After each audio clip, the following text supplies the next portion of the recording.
Mount Everest म्हणजे जगातलं सर्वोच्च शिखर. 8,848.76 मीटर अशी त्याची अधिकृत उंची. या शिखराची 7,000 मीटर उंची गाठणं सुद्धा फार मोठी गोष्ट आहे, कारण इतक्या उंचीवर ऑक्सिजन पातळी असते 8.4%.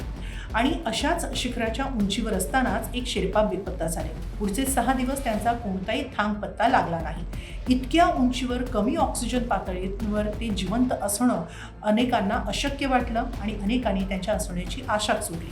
त्यांच्या कुटुंबियांनी सुद्धा त्यांच्यासाठी प्रार्थना केल्या, अंतिम प्रार्थना केल्या, आदरांजली वाहिली. मात्र 6व्या दिवशी चमत्कार झाला. गुरुवारी खुंबू आईस फॉलच्या इथं एक स्वच्छता पथक काम करत असताना त्यांना दावा शेर्पा हे रांगत उतरताना बेस कॅम्पच्या दिशेनं जाताना दिसले आणि त्यामुळे अनेकांनी आनंद व्यक्त केला. 29 मे रोजी कॅम्प 3च्या वर साधारणपणे 7,500 मीटर उंचीवर असताना दावा शेर्पा हे आपल्या चमूपासून वेगळे झाले आणि पुढचे 6 दिवस त्यांचा कोणताही थांगपत्ता लागला नाही.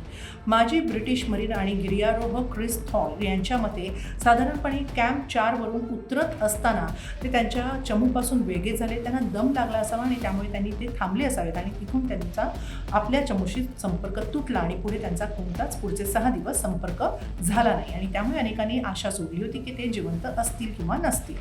मात्र एवढ्या उंचीवर तेही इतकी कमी ऑक्सिजन पातळी असतानाही ते 6 दिवस जिवंत राहिले, हा गिर्यारोहणाच्या जगतात एक विलक्षण चमत्कार मानला जातोय.